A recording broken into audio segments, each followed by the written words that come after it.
두 분 너무 반갑습니다. 네, 너무 오랜만이죠. 그러게요. 이 조합은 또 처음이에요. 근데 전번 방송을 보니까 우리 표쌤이 추 앞에서 굉장히 화사한 미소를 짓고 계시더라고요. 맞아요. 아니 저는 뭐 전과 다름없었다고 생각하는데 많이 다르시던데요. 좀 달랐다고. 네. 속마음이 들켰군요. 그럼 오늘은 저쪽 테이블엔 누가 오시는 거예요?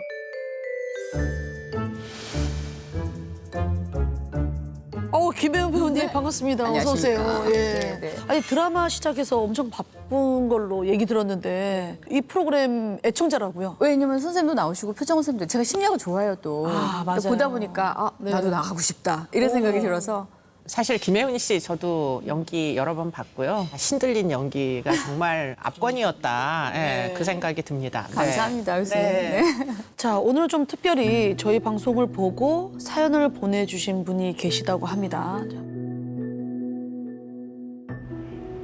유리를 찾고 싶습니다. 찾아주세요. 찾아주세요.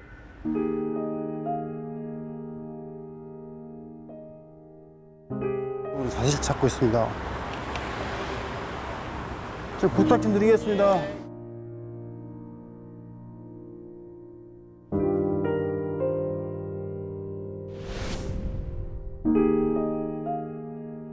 유리가 얘를 데리고서 막내 업고서 밖에 나가서 밖에 놀았다고. 그러고서 조금 있다가 얼마 안 됐는데 애들이 돌아가서 가자마자 걸어나왔구나. 저 언니 어떤 아줌마하고 아저씨가 끌고 왔다고 데리고 왔다고. 한 30분 사이에 그게 그 사이가. 어떻게 보자면 우리 아이들이야말로 가장 보호받아야 할 사회적 약자잖아요. 이 저런 범죄는 있어서는 안 되는 거죠. 그런데 유독 저 시기 90년대에 아이들 대상으로 하는 돈을 요구하는 돈 목적의 유괴 사건이 참 많이 발생을 했었어요. 이형호 어린이 유괴 살인 사건을 수사하고 있는 경찰은 수사본부를 확대 개편하고 1,000만 원의 현상금을 걸었습니다. 도착하시고요. 실내등을 켜둔 상태에서. 알았습니다. 실내등 다 켜놓을게요. 다 켜놓은 상태에서 뒷 시트 한번 열어주시고요. 경기도 의정부 경찰서는 오늘 국민학교 어린이를 유괴 살해한 24살 이두견 씨에 대해서 구속영장을 신청했습니다. 애인과의 동거비를 마련하기 위해서 국민 학생을 유괴해서 살해한 다음에 부모에게 돈을 요구해오던 지난 4일 오후 3시쯤 집 앞에서 혼자 놀고 있던 이군을 산채로 돌과 함께 이와 같은 쌀자루에 넣어서 빠뜨려 숨지겠다는 것입니다. 조카를 살해하고 누나에게 돈을 받아내기 위해 유괴극까지 벌인 비정의 외삼촌이 경찰에 붙잡혔습니다. 네, 그림 그리기를 그렇게도 좋아했던 국민학교 3학년 여자 어린이가 재수생인 이종 사촌 언니에게 유괴돼서 끝내 희생됐습니다.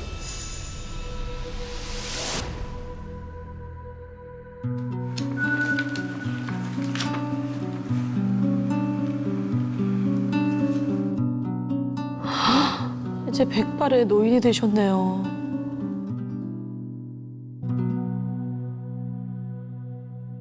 서울에서 그 전에 제일 처음에 본 저희 데가 청량리 청량리 집상촌 미아리 뭐 천호동 그 집상촌 수원이 어디 그때 당시 막 애가 이제 여자애니까 어린애가 있다고 그래가지고 무조건 막 그냥 들어가다가 애 내내라고 막 그냥 소리 질렀다가 죽을 뻔 늦었어요 그냥.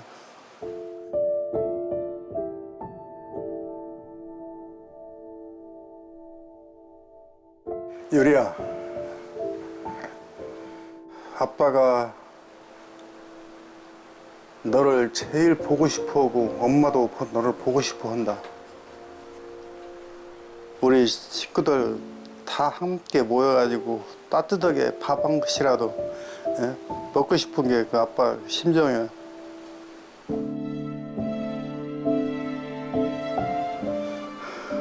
그러니까 빨리 만나자.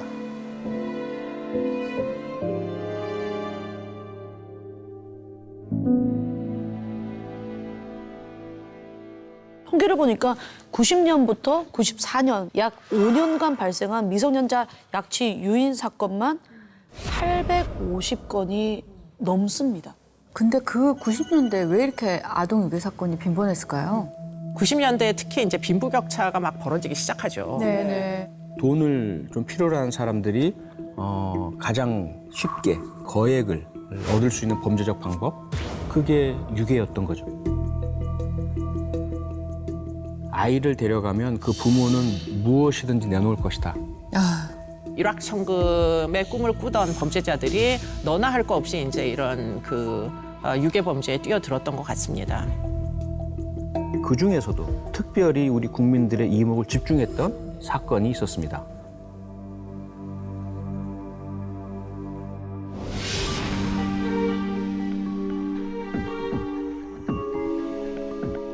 참으로 애절하고 비통한 심정입니다.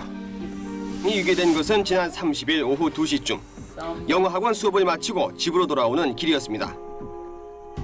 벌써 8회째 소식이 없는 박 양을 찾자는 마음들이 범시민운동으로 확산되고 있습니다. 거리로 나선 이웃들은 뙤약볕에도 아랑곳 없이 범인 몽타주와 양의 사진이 담긴 전단 수백 장을 붙였습니다. 김영삼 대통령은 오늘 납치 사건은 반인륜적 범죄로 조속히 범인을 검거하라고 경찰에 지시하고 전 국민들이 범인 검거를 위해서 경찰 수사에 협조해 줄 것을 당부했습니다.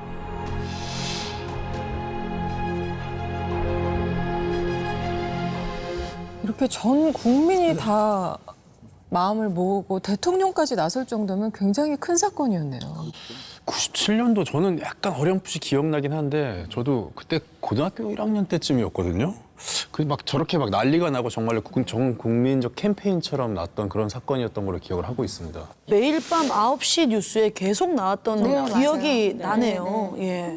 사건이 일어난 건 1997년 8월 30일이었고요. 학원에 갔던 초등학교 2학년 딸이 집으로 돌아올 때가 됐는데 안 오니까 어머니가 막 찾아다닌 거죠. 그런데 그 친구들 하는 말이 어떤 젊은 아줌마를 그 딸이 따라갔다는 거예요.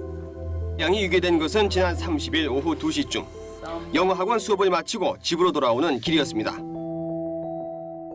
실종된 지 3시간이 지난 오후 6시쯤에 집으로 전화가 걸려옵니다.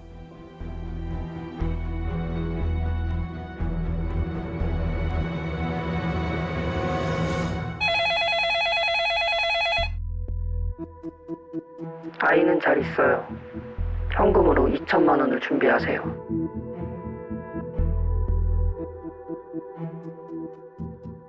딸은 잘 있어요. 2천만 원을 준비해. 발신지를 추적하면 그래도 금방 범인을 찾을 수 있는 거 아닌가요? 그런데요. 발신지 추적에 실패했어요. 통화 시간이 너무 짧았기 때문이었거든요. 짧아서. 근데 역시 돈이 목적이었네요. 그래서 범인이 다시 연락이 왔습니까? 그날 그 이후로 더 이상 연락이 없었습니다. 없어요. 미친다.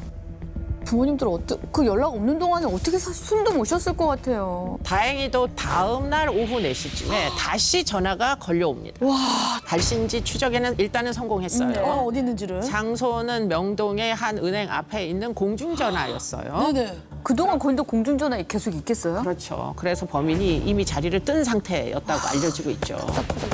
그런데 9시쯤 범인으로부터 다시 전화가 걸려옵니다.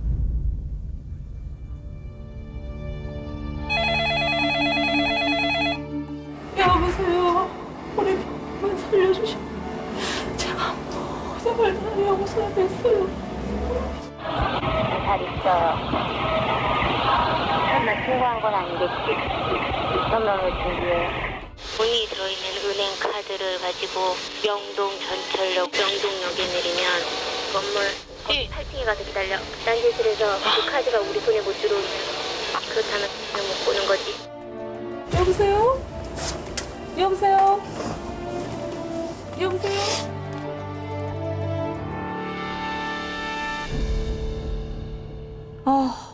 저 엄마의 심정은 어땠을까? 소름이 전율이 막 오네요. 어떻게 이렇게 차분하게 저런 얘기를 하지? 여성이 요구한 건 전화할 때마다 똑같았어요. 2천만 원 준비해서 내가 지시한 장소로 오라라는 것이었고요.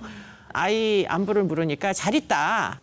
때가 되면 아이 목소리를 들려주겠다. 이렇게 이야기를 했죠. 발신지 추적을 해서 그곳이 어디인지 확인한 이후에 명동에 있는 한 카페였거든요. 바로 급하게 출동을 했습니다. 카페 출입구는 딱 한 군데였고요. 그리고 안에 들어갔어요.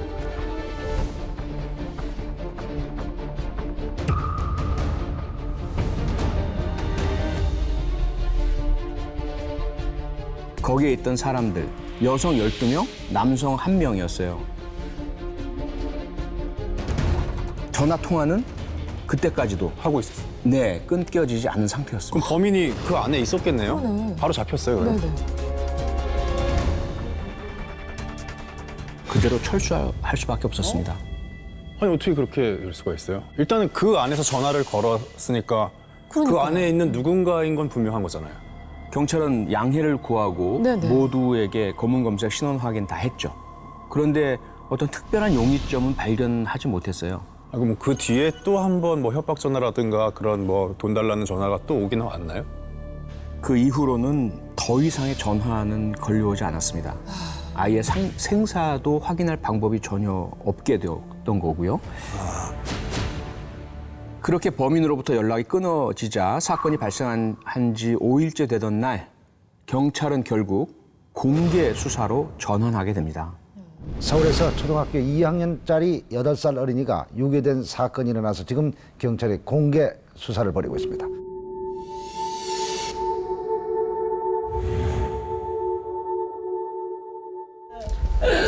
제발 우리 살려줘. 어떡하면 너를 찾을 수 있다.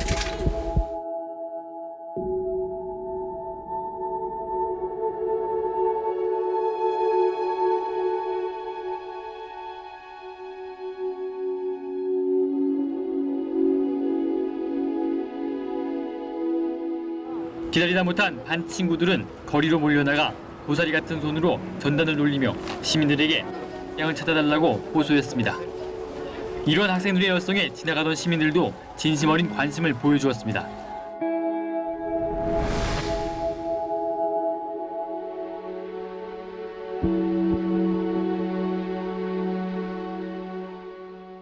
공개 수사는 했으니까 좀 정보 같은 거, 목격담 혹은 뭐 그런 증언들 좀 얻을 수 있을 거잖아요. 얻을 수 있는데 너무 많아서 문제인 거죠. 이게 공개 수사를 하게 되면 제보가 쏟아져 들어오는 거예요. 그러니까 정확하지 않은 정보도 그 안에 섞여 있으니까. 그렇죠. 그 많은 것 중에 무엇이 도움이 되고 무엇이 도움이 되지 않는지 구분하는 것도 어려운 그런 상황이 되었던 거죠. 강력계에서 전화를 받더니 제보가 너무 많이 들어오기 때문에 네 알았습니다 하고 끊어버리더라고요. 그래서 저는 굉장히 허탈했습니다. 방양 유괴 사건에 대한 수사가 장기화될 조짐을 보이고 있습니다. 양 이사는 아파트 주변에서 목격됐다는 목격자의 말에 따라 이들의 행적을 추적하고 있습니다. 경찰이 용의자를 놓치고 열흘 이상이나 헛걸음을 하는 동안 전국의 국민들은 몽타주를 보면서 애타게 찾았습니다. 저도 지금 딸 가지고 있지만 백주 대낮에 서울 한복판에 애가 갑자기 사라진 게 그게 그렇게 찾기가 어려운 일인지. 아, 근데 저는 사실 실종 5일째야 돼서 공개 수사를 하게 된 거잖아요. 이거를 좀 더 일찍 할 수는 없었나요? 박양 사건의 경우에 실종 당일에 이미 유괴범으로부터 협박 전화가 바로 걸려왔잖아요. 그런데 만약에 공개 수사를 해버리게 된다면 아이의 생명에 혹시라도 지장이 초래될까 봐 또 유괴범이 바로 요구하는 것은 경찰에 신고하지 마라. 아이의 안전이 일단 제일 중요하니까. 그럼요. 그래서 유괴 사건 수사에 있어서는 일단 유괴범에게서 연락이 오고 사실임이 확인되고 그 경우에는 비공개 수사를 실시하는 것이 원칙입니다.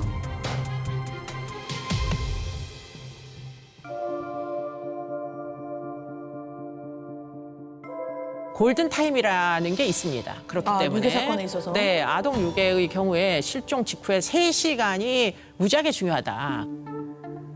3시간 내에 아이를 찾으면 아이의 그 생존 확률이 75%까지 높아진다는 연구의 결과가 있어요. 그러면 그냥 공개를 했었으면은 조금 더 구체적으로 어느 방향으로 움직였는지 이런 것들까지 알 수가 있었을 것 같은데 그러지를 못했고요. 꽤 많은 시간이 소요됐죠.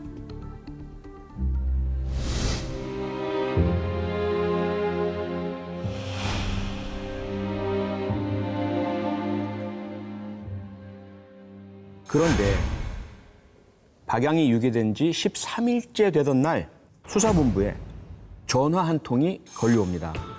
유괴범인가요?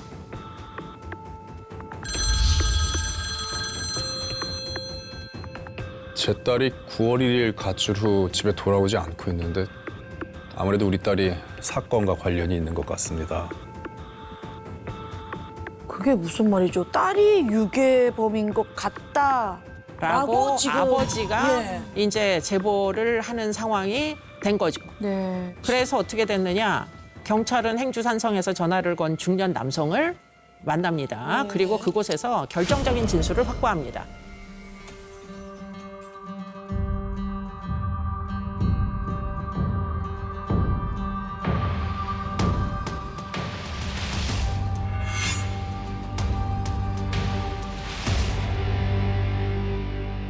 약속한 장소에는 제보자와 부인, 처남이 나와 있었습니다. 세 사람에게 범인의 음성을 들려주었죠. 세 명 모두 딸의 목소리가 맞다고 확인해 주었습니다. 그게 범인이라고요? 국과수에 의뢰했던 지문 감식 결과가 나왔는데 그 명동의 공중전화에 남아있던 그 지문이 일치하다는 것이 확인됐죠. 부모님이 신고를 했다는 게 정말 의외인데 그럼 그 아버지 같은 경우는 딸의 어떤 점을 좀 수상하게 여길 게 있었던 건가요, 그러면? 혹시 뭐 딸이 어떤 아이를 데리고 있다는 거를 눈치채신 건 아닐까요? 그건 아니고요. 딸이 갑자기 집을 나갔어요. 그리고 어느 날 보니까 경찰관들이 자꾸 집 앞을 왔다 갔다 하는 모습을 이 부모님이 보신 거예요. 직감적으로 뭔가 무슨 일이 생겼구나라고 느끼게 되신 거고요. 그 집을 어떻게 알고 그 주변을 배회했던 거예요? 앞서 이상하게 느끼신 점이 있었잖아요. 커피숍? 네.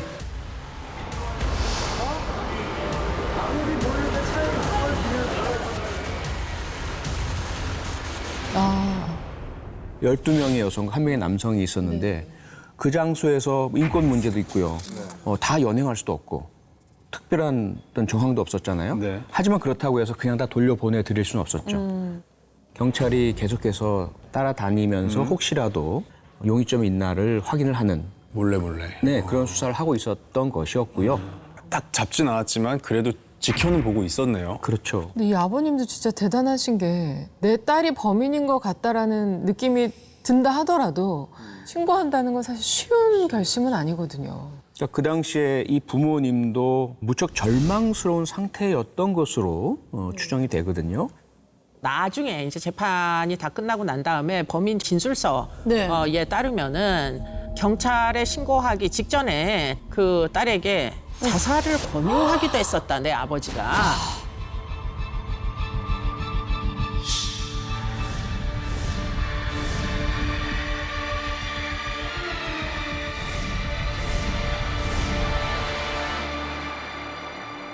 사실 그 딸의 범행을 이제 직접 신고해야 했던 이제 부모님에게는 정말 안타까운 일이긴 하지만 더 중요한 건 피해 아동과 그 부모님이잖아요. 기다리고 있잖아요. 그러니까요. 경찰은 수사 인력을 총동원해서요. 이 딸이 있을 수 있는 서울 시내 모든 여관, 모텔 이잡듯이 수색을 하거든요. 그리고 다음 날 아침 9시 20분 신림동에 있는 한 여관에서 드디어 마침내 유괴범을 검거합니다. 드디어. 다행이네요. 결국 잡았네요. 그런데요. 모두를 놀라게 한 충격적인 사실이 있었는데 그 유괴범은 뜻밖에도 뜻밖에도요? 만삭의 임산부였습니다. 임산부였다고요?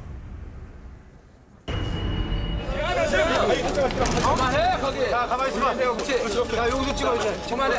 한 번만 더. 마이크 대지 말라고. 태인아 얼굴 좀 들어봐요. 얼굴 좀 들어봐요. 다리 좀 들어가고. 어깨 좀 어깨 좀. 어깨 좀. 얼굴 더 들어야지. 누구야? 마이크 나갔어. 어깨. 됐어.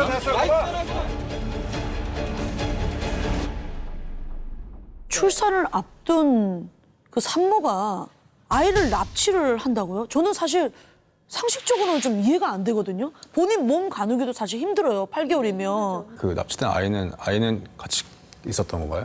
뭐 당연히 같이 있지 않을까요? 아무래도 자기도 그 부모가 될 사람인데 아이를 해치지 못했을 것 같은데. 근데 이게 또 유괴가 2주 됐으면 좀 어떻게 보면 또 이제 살아 있지 않았을 가능성도 있잖아요.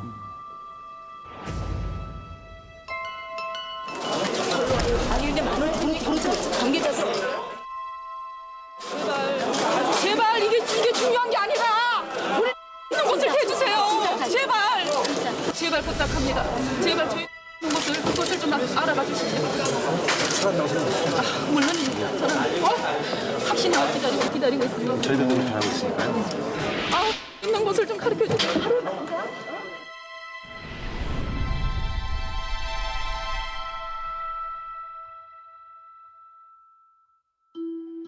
범인이 검거됐다는 소식을 바로 이제 부모님께 전달을 해드렸고요. 피해자 부모님께. 네. 박양 부모님도 그럼 이제 우리 딸 찾을 수 있겠네요라는 희망을 갖게 되었죠. 네. 하지만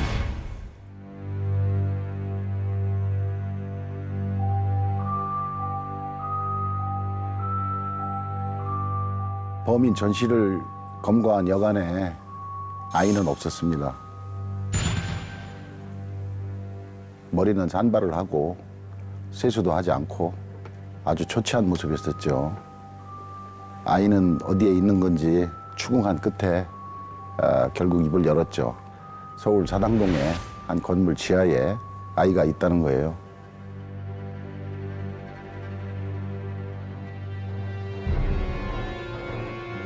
그래서 이제 당장 출동을 했죠, 저희가. 입구에 들어서자마자 그 고약한 냄새가 코를 찌르더라고요.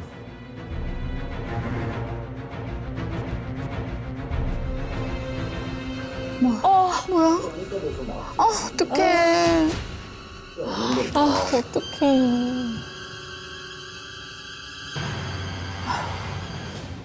범인 전 씨가 안내한 곳은 지하 골방이었는데요. 전 씨 남편이 인형극단을 운영하면서 소품 창고로 사용하던 곳이었어요. 네. 몇 달째 쓰지 않고 방치돼서 벽에는 곰팡이가 가득 찼고 거미줄이 잔뜩 껴 있었고요. 쓰레기, 악취로 가득한 상태였습니다. 가방 하나가 발견이 됩니다. 가방 안에 아이의 시신이 있었고요. 그대로 방치되어 있었던 겁니다. 옷이 모두 벗겨져 있었고요. 양말만 신고 있었어요. 손발은 모두 공업용 그 청테이프 있잖아요. 아주 돌돌돌돌 묶여 있었고 눈, 코, 입 모두 청테이프로 막혀 있었고요. 너무 참혹한 모습이었습니다. 옷이 벗겨져 있었다고 하는데 성폭력이 있거나 그러진 않았어요? 네, 성폭력이 있지는 않았습니다. 네. 아니 옷을 왜 벗긴 거야? 범인 전 씨의 진술에 따르면은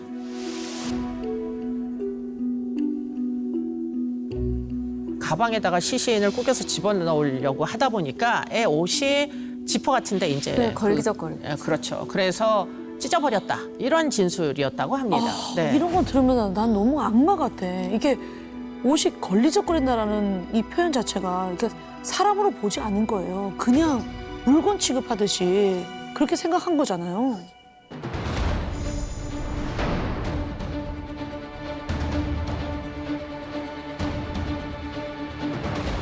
국립과학수사연구소는 양 살해 시점이 매우 민감한 사안인 만큼 조심스러운 태도를 보이고 있습니다. 법의학적인 모든 지식을 총동원한다 할지라도 정확한 사후 경과 시간을 현재로서는 추정하기가 어렵습니다.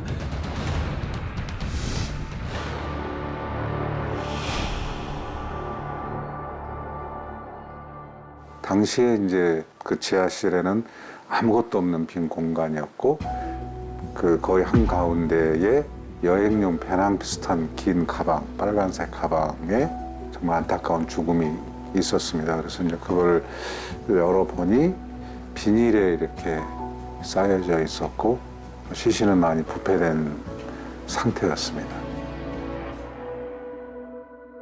불행히도 여러 가지 제약 조건들이 많았습니다. 이제 비닐에 싸져 있다든지 위하고 소장은 거의 다 비어 있고 최종 식사 후 6시간은 훨씬 지난 거고 독실함이라는 수면제가 검출이 됐는데 유기하는 과정에서 먹였을 것이다라고 생각되어집니다.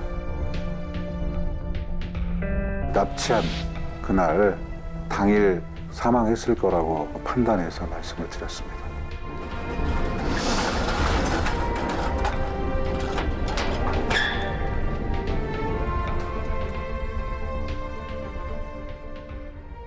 부검 결과 사인은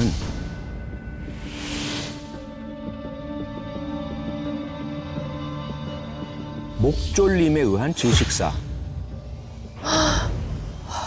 목 졸라서 죽였다고요? 네. 이 목을 조르게 되면 이 강한 힘에 의해서 혈관이 막히게 되고 미세혈관이 터지게 되는 일혈이라는 현상이 나타나거든요. 눈가에 보면은 그 일혈, 울혈 현상이 관찰이 됐고요. 그리고 시신의 몸 왼쪽에 주로 손상이 많이 발견됐어요. 강한 힘으로 이 오른손 자리가 아이를 제압하고 누르면서 난 그 외력에 의한 상처로 부검 결과 확인되었습니다. 곧 태어날 아이를 뱃속에 잉태하고 있는 엄마가 어떻게 이렇게 아이를 끔찍하게 살해할 수가 있는 거죠? 죽일 이유까지는 없었을 거잖아요. 처음부터 살해하겠다고 유기하는 경우는 아주 드물어요. 아이가 살아있어야 돈도 받을 수 있으니까. 그런데 처음 생각과는 달리 유기 이후에 이제 오후 내내 아무것도 이제 먹이지 못하죠. 그런 상태가 되고 아이는 힘들고 두렵고 무섭고 배가 고프다고 하고 울먹거리고 뭐 이렇게 되겠죠. 그러니까 이 범인이 아이에게 수면제를 먹였다고 해요. 그리고 아이가 수면제를 먹고 잠이 드니까 아이의 손발을 결박을 한 거죠. 계속 잠자고 있겠거니라는 생각하고 밖에 나가서 협박 전화하고 이러고 돌아와 보니까 아이가 깨어 있는 거예요. 아유, 자고 일어났는데 어딘지도 모르겠어. 내가 손발은 묶여 있고 얼마나 무서웠을까. 9살이면은 아직 애기거든요. 그럼요. 아이가 이제 무섭고 힘들고 아프고 배고프고 이러니까 집에 보내주세요. 애원하죠. 당연히 그렇죠. 울고요. 또 소리를 지르게 되죠. 그럼 주변에서 좀 들렸을 수도 있겠네요. 네, 그래서 결국 겁나니까 주변에서 이 소리 듣고 와서 혹시 신고하거나 그럴까 봐 목을 졸라서 살해한 겁니다. 근데 이제 또 부모님 입장에선 범인이 잡혔다고 하고 게다가 범인이 잡혔는데 임산부라 그러면 혹시 아무래도 좀 아이가 살아있지 않을까라는 기대가 컸을 텐데 정말 억장이 무너지셨겠어요. 양이 살아있다는 희망을 잃지 않고 있던 양이 어머니는 양의 시신이 발견됐다는 비보를 듣고 할 말을 잃었습니다. 반 친구들 역시 청소를 하다 말고 모두들 울음을 터뜨렸습니다. 살아서 돌아오리라고 기도를 올리고 아이들도 다 그렇게 희망에 부풀어 있었는데 이런 소식을 접하고 보니까 정말 뭐라고 비통함을 말할 수가 없습니다.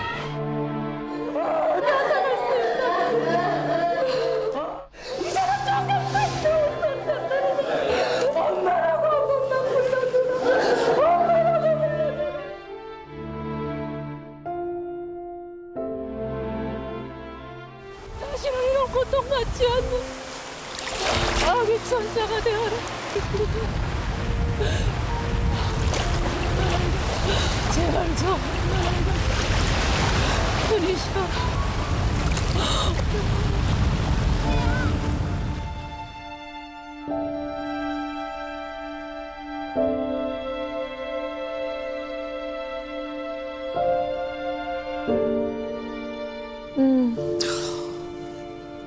아무리 생각해도 납득이 안 되는 게 만삭의 임산부가 그 무거운 몸을 이끌고 어떻게 이렇게 끔찍한 범행을 저지를 수가 있는 건지. 그리고 저는 유괴 당일날 사실 이미 아이가 죽었어요. 근데 다음날 또 뻔뻔스럽게 협박 전화를 또 하게 되거든요. 근데 이게 진짜 혼자만 한 건지 그러니까. 다른 공범이 있는 건지 그것도 좀 궁금하네요. 그런 점을 피해 아동의 아버지도 의심스러워했다고 알려지고 있죠.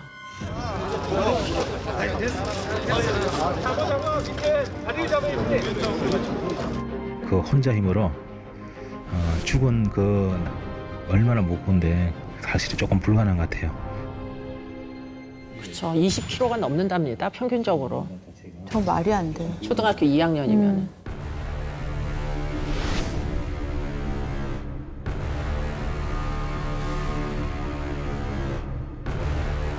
누가 시켜서 한 일이에요. 저는 아이를 죽이지 않았어요. 오, 이게 누가 시켜서 한 일이라고. 공범 가능성이 상당히 있어 보이는데요. 이 메모에서는 서너 명의 남성이 이제 등장을 합니다.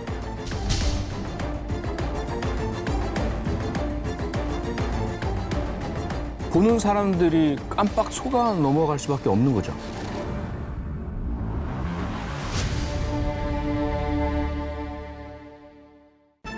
양이 유괴된 것은 지난 30일 오후 2시쯤 영어 학원 수업을 마치고 집으로 돌아오는 길이었습니다.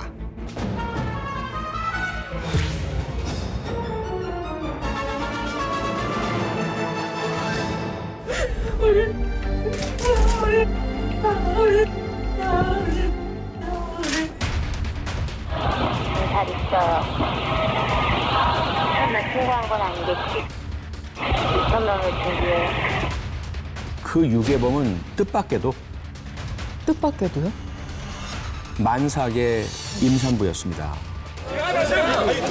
그만해 거기. 자 가만히 있어. 그렇지. 야 여기서 찍어 이제. 그만해. 안 오세요.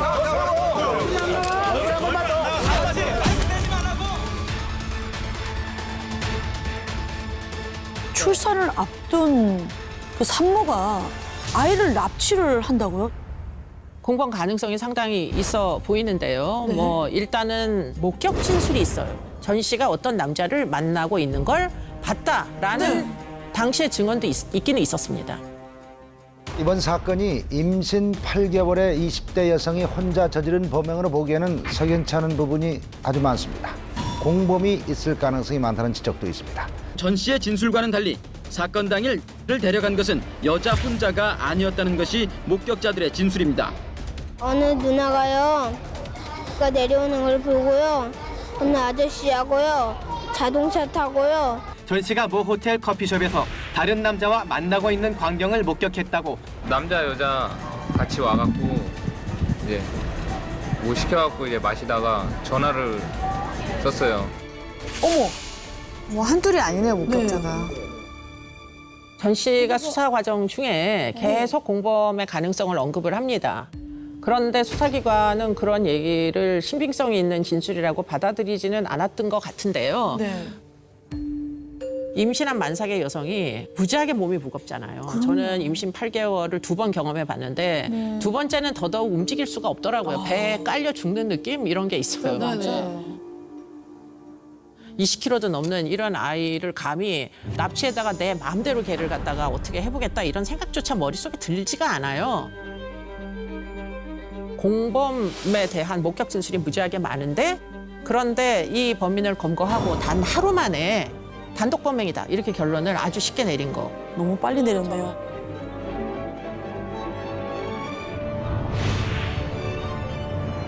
저는 전 씨의 단독 범행이라고 생각을 합니다. 전 씨가 검거된 이후에 공개된 실종 당일의 은행 CCTV 영상인데요.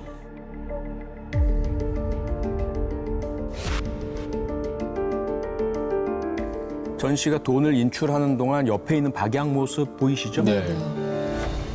처음부터 끝까지 단 둘뿐이에요. 네. 밖에도 안 보이고요. 네. 그리고 어떤 공범도 보이지 않죠. 만약에 공범이 있다면 전 씨가 돈을 인출하는 동안 뭐 아이를 공범이 맡고 있다거나 할 수도 있는데 그쵸. 진짜 계속 같이 움직이네요. 근데 뿐만 아니라 청, 테이프, 수면제 이런 범행 도구들 모두 박양을 데리고 구입을 했고요.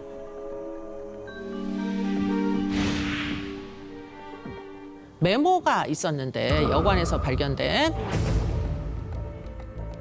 이 메모에서는 서너 명의 남성이 이제 등장을 합니다. 나는 성폭행 피해를 당했다. 그리고는 사진도 찍혀서 당시에 협박당하고 있는 상황이었다. 이렇게 적어놓은 메모가 발견되기도 했었죠. 이제 이 전 씨는 이런 내용을 남편의 PP에다 음성으로 녹음을 남깁니다. 나는 억울하다. 범인들이 시키는 대로 할 수밖에 없었다. 그래서 아이를 학원에서 유인을 해서 기다리고 있는 차량에 넘겨줬을 뿐이다. 남자들도 공범으로 끼어 있었다. 조직적으로 움직이는 사람들한테 이렇게 희생양으로 볼모로 잡힌 것일 수도 있겠네요. 어쩌면.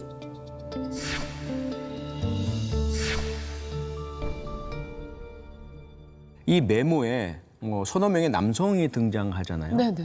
그런데 여기서 또 한 번의 반전이 일어납니다. 반전이요?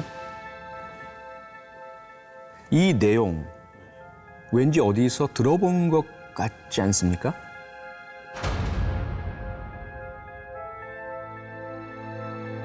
서너 명의 남성, 학원 앞에서 기다리던 남자들.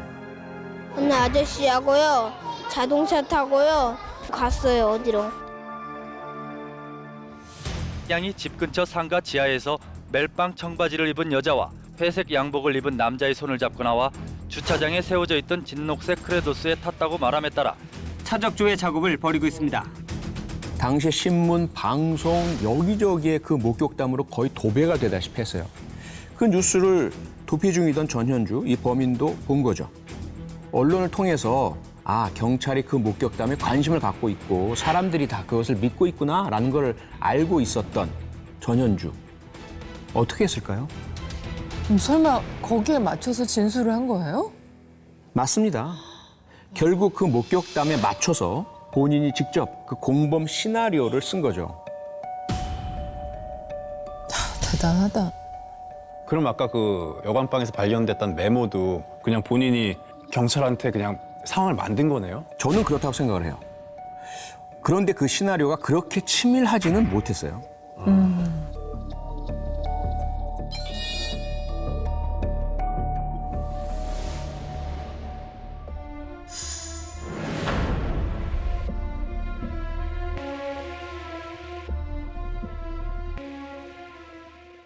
범행 동기에 대해서 한번 생각을 해봅시다. 네. 2천만 원 때문에 애를 유괴했다. 2천만 원 때문에.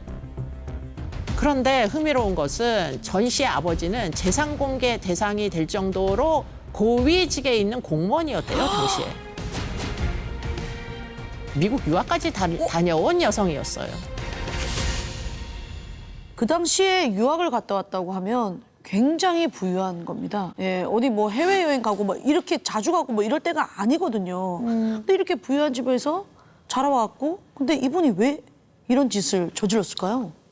당시 돈이 필요한 상황이었다고는 해요. 원래 작가가 되는 게 꿈이었고 다시 문예창작학과에 전문대로 입학을 한답니다. 네. 그런데 여기서 남편을 만났어요. 등과? 이 남편이 극단 일을 하는 사람이었대요. 네. 그런데 문제는 그러다 보니까 별다른 소득이 없는 사람이었고, 그래서 이 남자랑 결혼을 하겠다고 하니까 집에서는 결국은 집을 나가라. 집에서 반대를 했군요. 네, 그래서 지원이 끊긴 상태였고. 그러니까 생활비가 필요했고. 네, 그렇죠. 생활고가 굉장히 있었다, 이런 이제 그 진술들이 있는데요. 네. 둘이서 살려고 집을 마련했었나 봐요. 그런데 대출금까지 있어가지고 그래서 결국은 2천만 원 가량의 빚이 있었다. 빚이 또 하필 딱 2천만 원인데. 그러니까. 네. 그런데 전 씨는 자기 주변 사람들에게 아주 잘 사는 것처럼, 남편하고 아주 여유 있게 잘 사는 것처럼 거짓말을 계속 늘어놨고요. 남편이 배우라서 수입이 좋아, 이런 직업 자체를 아예 속이기도 했죠.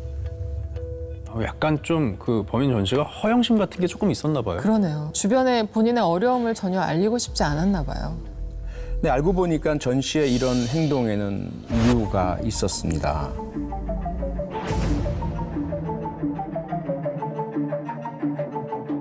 대인님 얼굴 좀 들어봐요. 얼굴 좀 들어봐요. 다리 위주로 어깨 좀 어깨 좀. 어깨 좀. 얼굴 더 들어요. 누구야? 아이 반갑습니다. 어깨. 됐어.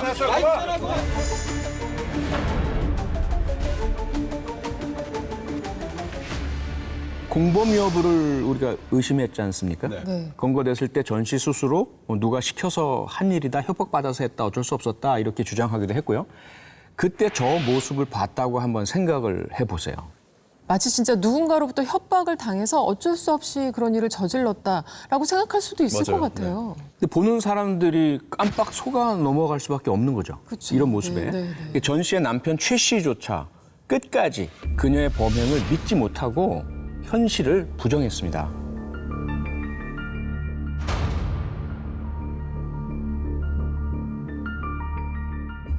경찰은 왜 하루 수사를 하고 바로 단독 범행을 잠정 발표를 했을까요? 왜 처음 한 거는 믿지를 않고 번복했다는 이유로 낮은 것만 가지고 종결을 지으려고 수사를 할 초점을 맞추고 있느냐? 자, 출발. 영주야, 사실대로 말해. 너 아니잖아, 임마. 시키는 대로 했잖아. 영주야.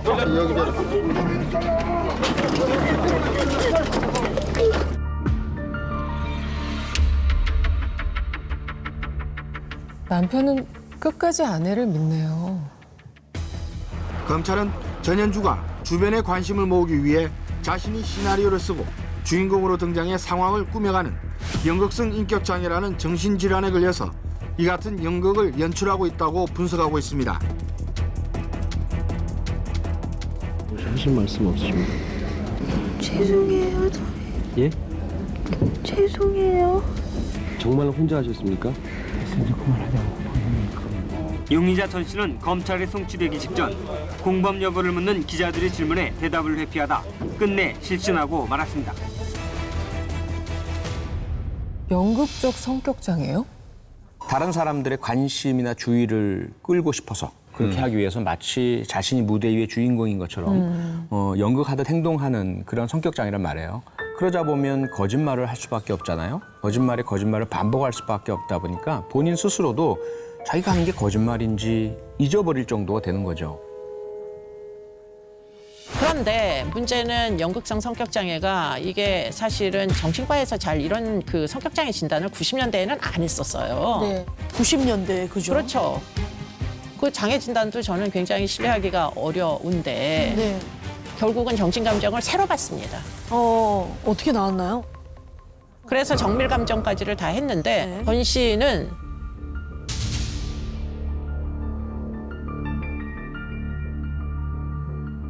아니다.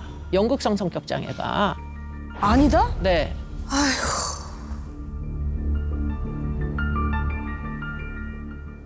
그리고 그 범행은요? 단독 범행이 아니면 공범이 있는 걸로? 사실은 내가 성폭력 피해자다. 그리고는 내가 협박을 받고 있다. 어쩔 수 없는 선택을 가담을 하게 됐다. 이런 종류의 전 씨의 수사기관에서의 초등 단계에서의 진술 모두를 연극성 성격장애로 몰아붙이면서 전부 기각을 해버린 것 같아요. 그러니까 그 다 소설이다 이렇게. 그렇죠. 경찰 신문을 받다 보면 쭉 차분하게 시간대별로 또 역순으로 질문을 계속 네, 하거든요. 그쵸. 그러면 처음 했던 진술하고 뒤에 했던 진술이 달라지는 거죠. 그렇죠. 공범이 있었다라고 한다면 공범을 추적할 수 있는 어떤 근거 당연히 있을 거 아니겠습니까? 그걸 제공을 해야 될 거 아니겠어요? 근데 전현주는 그 어떤 것도 제공을 하지 못해요. 답을 하지 못합니다.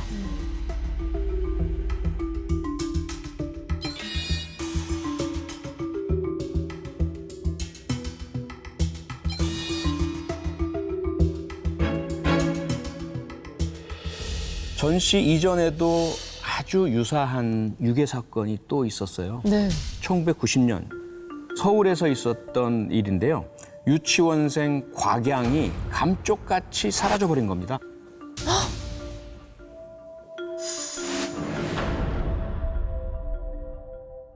실종 다음 날 전화가 와요. 네. 이상민이라는 이름으로 돈을 5천만 원 보내라. 돈이 너무 또 전형적이죠. 돈이네. 또 돈이네요. 예.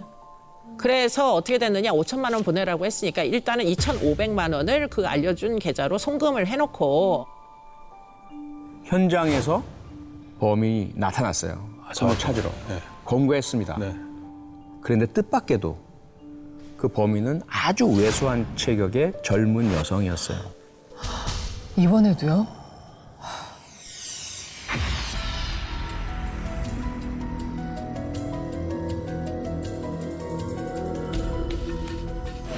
맞아? 네가 뭐라 그랬어? 엄마 심부름. 엄마 심부름으로 왔다. 그러니까 뭐라 그랬어? 제가 따라가지 못하겠어. 계속 울며 엄마를 찾아 목졸라 살해했다고 자백했습니다.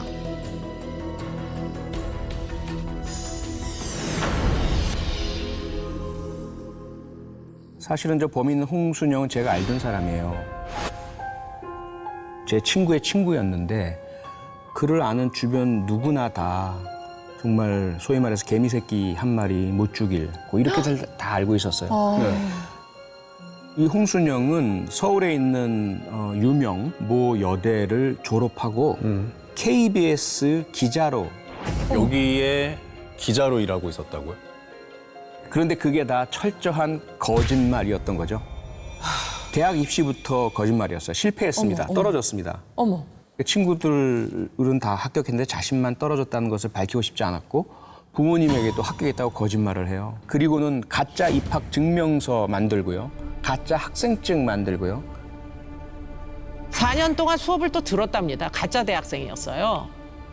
학교 행사는 물론이고 졸업식까지 참석했고요. 그러니 누가 의심을 할 수 있었겠어요. 와, 근데 노력이 진짜 가상하네요. 보통 사람은 이거 한 2번 거짓말하면은 들통날까 봐 못 하거든요. 이렇게 몇 년 동안 할 수가 없어요. 문제는 이제 KBS 기자가 됐으면 꽤 많은 월급을 받아야 나가지. 되잖아요. 네. 그럼 뭐 결국 또 돈이 문제가 됐던 거네요. 네, 돈이 필요해진 거죠. 그래서 범행을 저지른 거고요.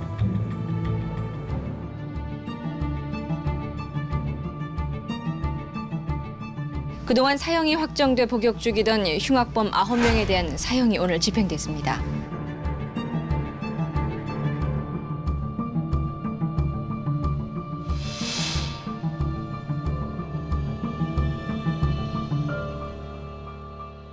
대법원에서 무기징역형을 확정 판결받았습니다. 보통 아이를 이렇게 죽였을 경우는 보통 사형을 바로 선고받지 않나요? 그럼요. 당시 상당히 이례적인 판결이었죠. 네. 판결문에 따르면 재판부는 이 전 씨의 범행이 우발적인 것이었다 이렇게 판단을 했던 것이죠. 아, 이건 우발적이라고 하기엔 아이 학원 그럼요. 끝날 때까지 기다렸다가 하루 종일 데리고 다니면서 은행에서 돈 뽑고 뭐 청테이프 사고 되게 계획적으로 보이는데 유괴는 철저하게 계획적으로 이루어진 범행이다 이렇게 봤고요. 그런데 살인은 사실은 우발적으로 발생했을 수도 있겠죠.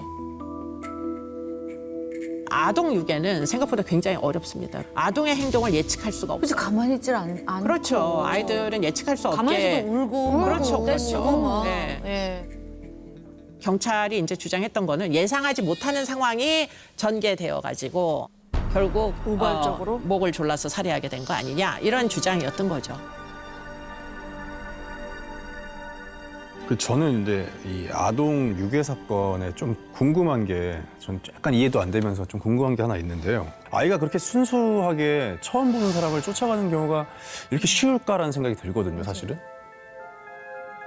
네, 사건 발생 당시에 박양의 아버지 또 부모님도 바로 그 점을 의문스러워했어요.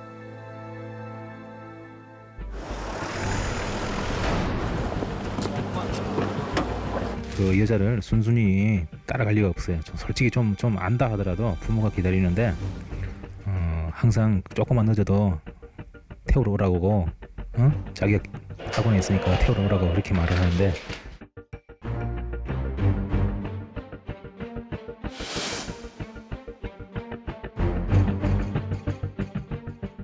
유괴 당일에도 이 피해 어린이를 그냥 바로 데려간 게 아니었거든요. 길에서 먼저 일단 박양과 마주칩니다. 그리고 잠깐 대화를 나눴어요. 어떤 대화요? 박양이 아이스크림을 먹다가요. 포장지를 길에 버리게 됩니다. 예, 너 왜 길에 쓰레기를 버리니? 이렇게 말을 걸었던 거죠. 네. 그리고 나선 조금 있다 자기도 똑같이 길에 쓰레기를 버려요. 그걸 보니까 박양이 언니는 왜 버려? 하고 말을 붙여오도록 이렇게 유인하고 만들었던 거죠. 아이 관심을 먼저 끌었네요. 근데 그 후에 박양이 다니는 학원에 따라 들어갑니다. 그리고 나서 이제 아이가 수업을 듣는 모습 확인하고요. 직원에게 수업 시간까지 다 알아내요. 그리고 나서 이제 수업이 끝날 때까지 기다리고 있다가 다시 박양에게 접근을 합니다. 상당히 체계적이고 단계적이고 계획적이고 치밀한 범행 계획을 세운 것이죠. 다시 만났을 때는 맛있는 거 사줄게, 언니가 재밌는 곳에 데려가줄게, 같이 가자, 이렇게 이제 유혹을 한 거예요. 그러니까 이 아이 입장에서는 두 번째 만남이 돼버린 거잖아요. 시간을 두고. 그렇죠. 아이에게 전씨는 이미 구면, 아는 사람이 되어버린 거죠. 이렇게 아이의 심리적 장벽을 무너뜨렸기 때문에 쉽게 접근할 수가 있었던 겁니다. 어릴 때 낯선 사람 하면 어떤 얼굴을 떠올렸는지 혹시 기억이 나세요? 뿔이 그려져 있고 얼굴이 빨간색이고 막 이게 덧니 나 있고 막 이렇게 무섭게 생기고 흉측하게 생기고. 맞아요. 그냥 딱 봐도 수상해 보일 것 같다라고 생각을 하거든요. 그 낯선 사람의 이미지하고 지금 이 전 씨의 모습은 너무 차이가 있는 거죠. 그렇죠. 너무 다르네요. 네. 그냥 엄마 친구. 많은 사람들이 이런 이제 선입견을 지니는데 그렇지 않은 사람들이 이제 말을 걸어오거나 도움을 요청하면은 사실 아이들이 쉽게 유인이 되죠. 네. 상상도 못하죠, 애들은. 그쵸. 아이들은 상상을 못하죠. 더군다나 뭐 경찰 제복이라도 입고 있으면 그냥 홀가닥 이제 넘어가는 거죠. 경계가 다 네. 풀어지죠. 네. 그래서 요즘은 아동을 대상으로 한 유괴 예방 교육 방향이 과거와는 많이 달라졌어요. 단순하게 낯선 사람 조심해라, 이 교육의 문제점 거듭해서 밝혀져서 이제는 깨닫게 된 거죠. 사회제도도 좀 꾸준히 발전을 해가고 있는 것 같습니다. 2009년에는 아동보호구역에 CCTV 설치가 좀 의무화가 됐고요. 2012년부터는 아동지문 사전 등록제도 시행을 하고 있습니다. CCTV의 덕분에 2000년대 이후부터는 아동 유괴 사건이 현저히 줄어들었어요. 네. 이게 환경적 개선하고 굉장히 밀접히 연관성이 있습니다. 네. 그래서 결국은 실종 신고 시에 아이를 발견하게 되는 비율도 99% 이상이에요. 왜냐하면 다행이다. CCTV만 이렇게 찾아다니면 아이가 혼자 나갔어도 어디로 갔는지 알 수 그렇죠. 있으니까. 동선이 다 나오니까. 네, 요즘 네. 차량 조회도 다 되니까. 맞아요. 블랙박스도 사방에 있고 네. 이러다 보니까 유괴 사건의 경우에는 거의 범인이 굉장히 빠른 속도로 검거가 됩니다. 네. 그런데 문제는 오늘날 새로운 사회 현상이 또 나타났어요.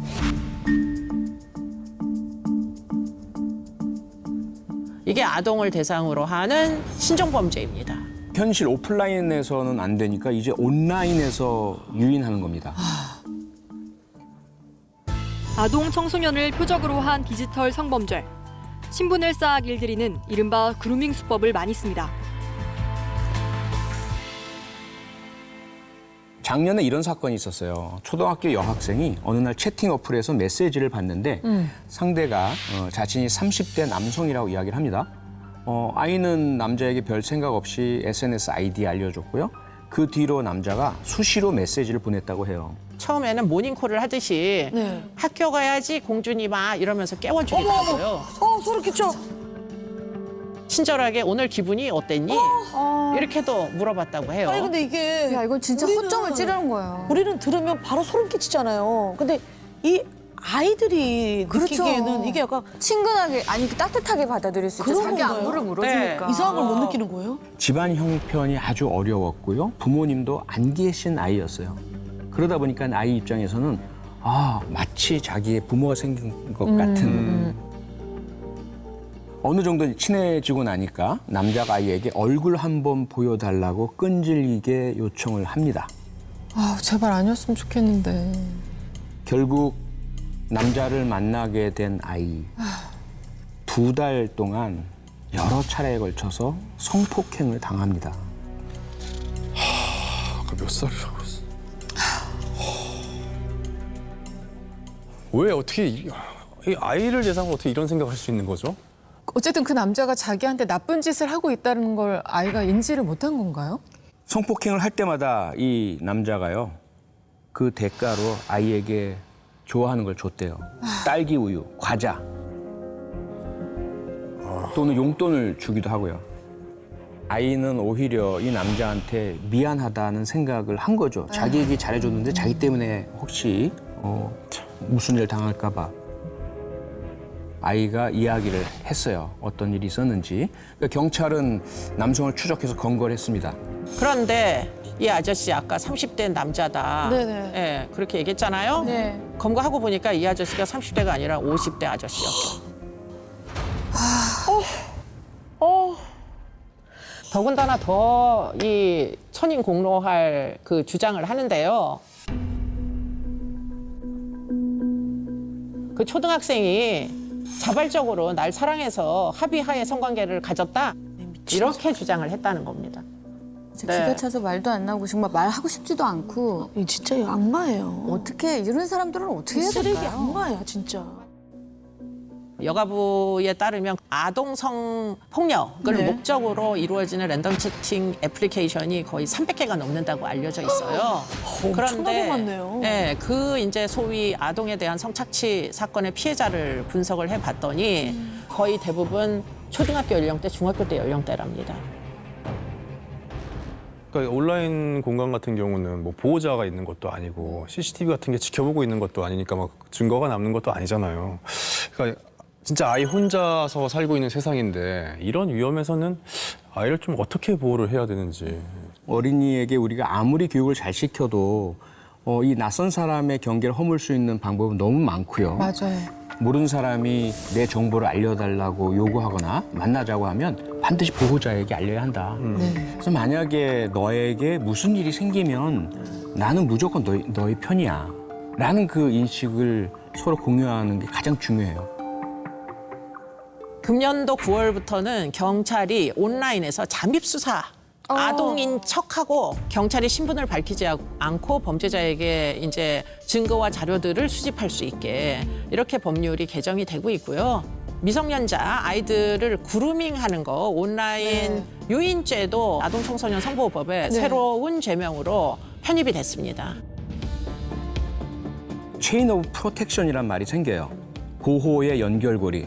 한순간도 끊기면 안 되는 거죠. 이 연결고리가. 그런데 우리는 여전히 끊겨진 사슬고리가 너무 많죠. 결코 혼자 있지 않도록 그런 부모님이 만약에 함께 있지 못하는, 보호하지 못하는 상황은 우리 사회가 이어받을 수 있도록 그런 노력을 해야 되는 거죠. 맞아요.